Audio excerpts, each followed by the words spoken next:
Hello and welcome from Dave M0OGY. Well, today's review is something that probably everyone's been waiting for. It's the Aquario RP-70 multi-mode sideband radio transceiver. Now, Aquario is a Brazilian home market company that sells both 10 metre and sideband radios.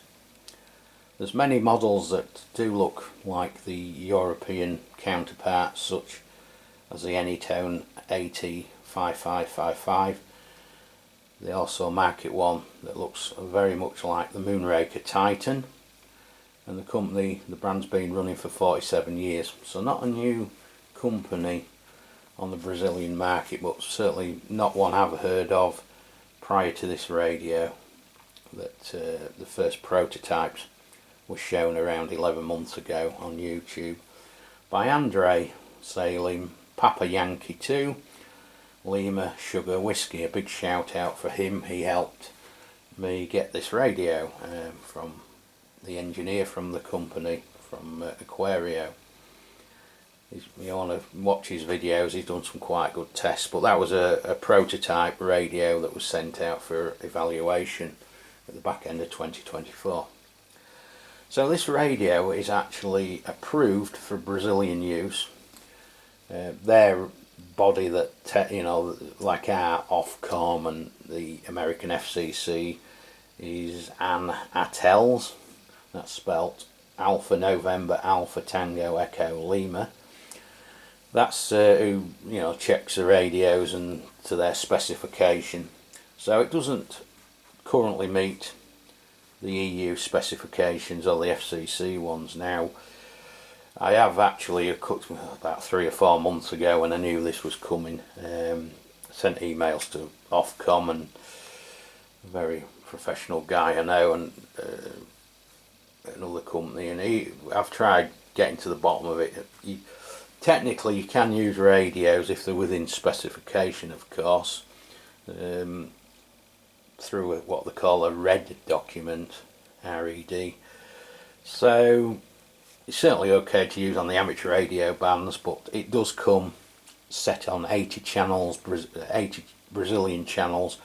Now their channels are the same as the SEPT mid-band channels and the FCC channels, but they do have 40 channels above, which pretty much bang in the middle of the UK FM. So it does state that this radio is PC programmable, so there's a possibility you could put 40 channels UK in it. But one thing that I'm sure most people will be interested in is it is with a basic jumper inside on the circuit board. It can be opened up between 24.715 MHz and 30.105 MHz. So it'll work in the the free band, the 10 metre amateur radio band, and pretty much down into the 12 metre band. So that's the radio and a little bit about the company. I will just briefly let you know about the specifications. So it is a bit higher than our power output. That's the one thing. It's stated as AM 7 watts, FM 7 watts, and single sideband a full 15 watts. The thing that's quite amazing about this, more than anything, other than a very nice blue colour, which you can maybe see on camera or not, it's more apparent if you look at the black painted bracket on your left. It's a really nice dark blue colour, but on camera it doesn't show it very well, but that's quite nice. So the size, yeah, that's a very important factor. We've all been looking for a small single sideband radio for many years. There's been lots of AM and FM ones this sort of size, but no one's took the plunge for a single sideband transceiver until this. I do believe there's other ones coming to market by other brands, maybe this year or next year, so this is the first though, without a doubt. So yeah, the size 101mm by 128mm by 25mm high. It's absolutely small, minuscule. The weight of it, 478 grams. Just some of the features, very feature rich. It's got last channel recall, scan facility, dual watch, noise blanker. It's got also the same as the noise blanker, it's got A&L, high cut filter. It's got noise reduction circuit, as most modern radios have, so that's all adjustable. It's got auto squelch. It's got optional CT, CSS and DCS coding. The key beep, first thing to be turned off obviously. Roger beep, echo facility, talk back, repeater shift, multicolour display. Came set on cyan, but that's about the best colour I think to show it on camera, so we've put it to the more orange colour. It's got the light dimmer, mic gain, RF gain, PC programmable, I guess you plug it in the back end, and it's got a timeout timer function. So that's just a brief look at the specs. So this is the nice looking presentation box you get with it. The Aquario box. Now all the language obviously is in Portuguese, which is the language the Brazilians speak, so it's all in Portuguese, as is the handbook that comes with it. It's a very thorough handbook for the home market, but sadly it's not multilingual. So on your left you've got a black painted bracket. You can just see the difference in shade to the colour of the radio. It would have been nice to have seen it done blue as well as the radio, but it's not end of the world.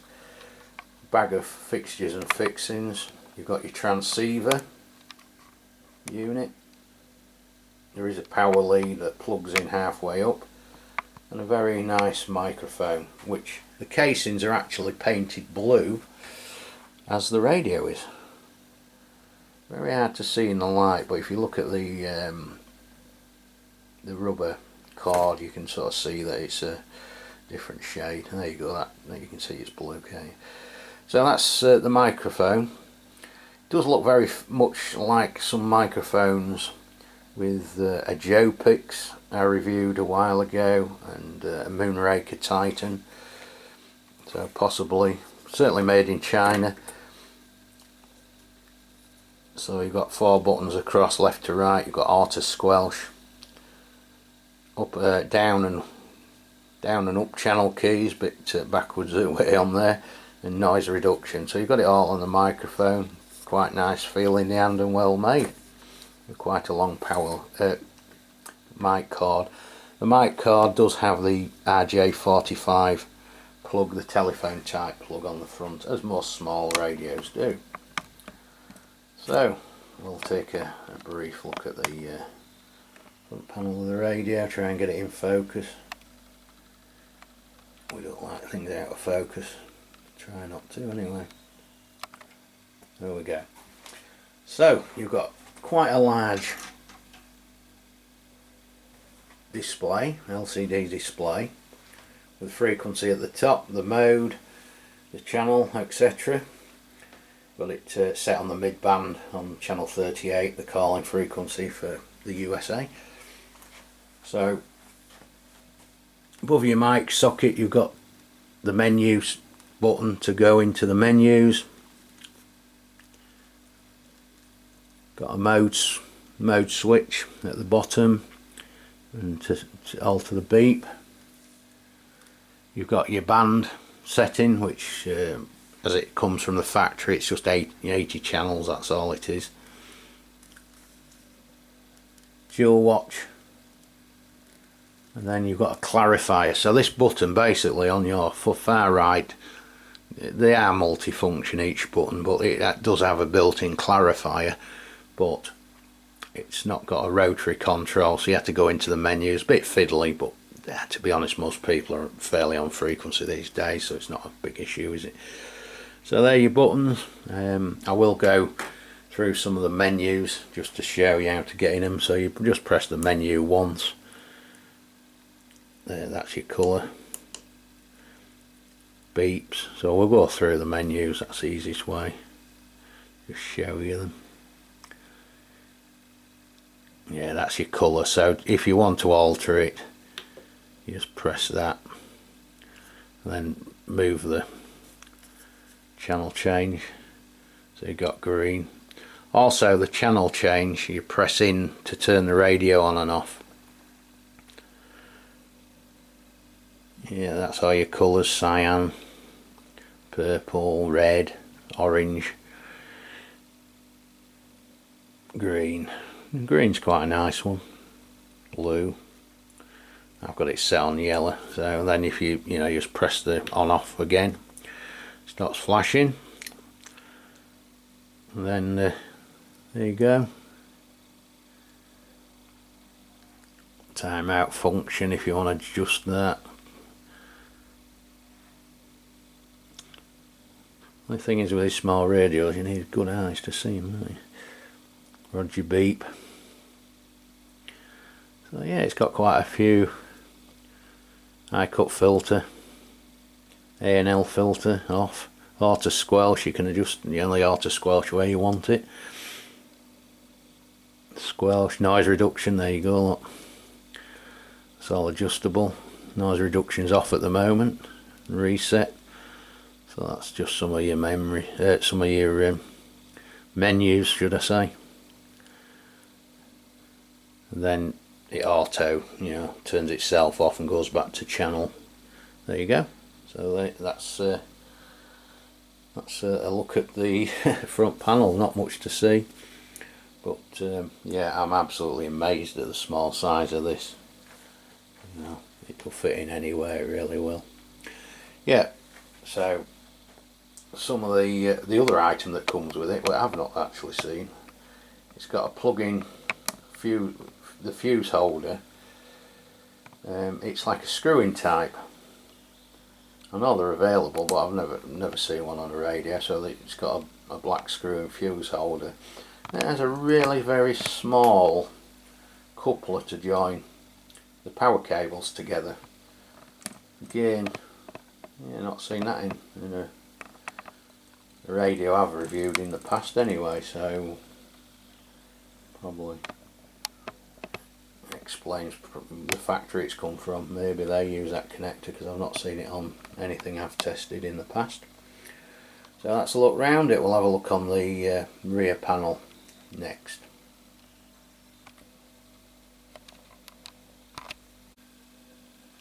Welcome back. So yeah, looking at the back of the radio, got a very large heatsink.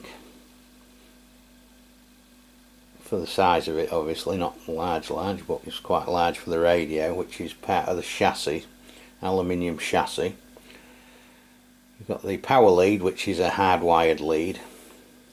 There, that's your plug in there, plugs on that side, and then you've got your fuse holder, which is a screw-in type, as I mentioned earlier. Got the antenna socket and just a 3.5mm jack plug for the extension speaker. So there's no other sockets on the rear panel. So if it is PC programmable, possibly you plug it into the microphone socket as previous radios from a few years ago, or do you plug it direct onto the circuit board? I doubt that very much. That's pretty much a thing of the past. But there's nothing obvious for programming. I doubt you plug it into the speaker socket, but who knows. So that's to be confirmed. So what we'll do, I'll hold it in my hand. I'll try to. I'll just show you a few bits. Well, firstly, I'll show you where the serial number is. That's on there. So this one's serial number 175, I think it says. So the serial number's on the top. It states it's manufactured in China as well. So I'll try and get it in size. That's my hand holding it.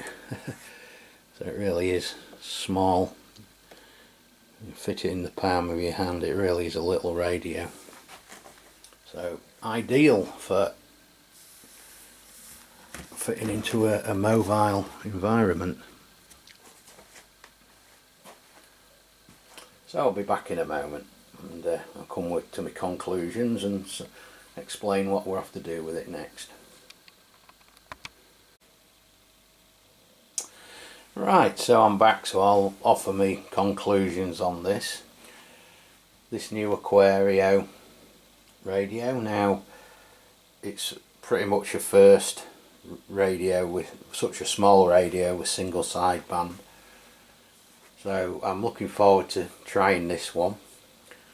In the second video, hopefully I'll take the bottom cover off when I find such a small Allen key and move the jumper. But before that, we'll try it on the mid-band, see what it works like.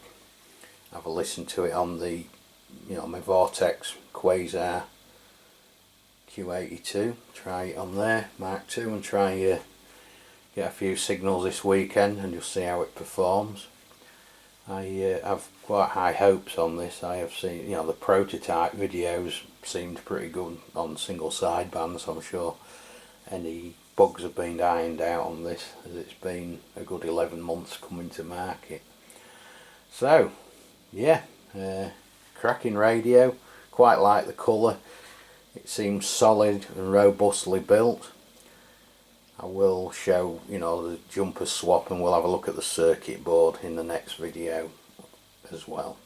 So on that note, have a good weekend. Best 7-3 from Dave. M0GY 26 Alpha Tango 025. Bye bye.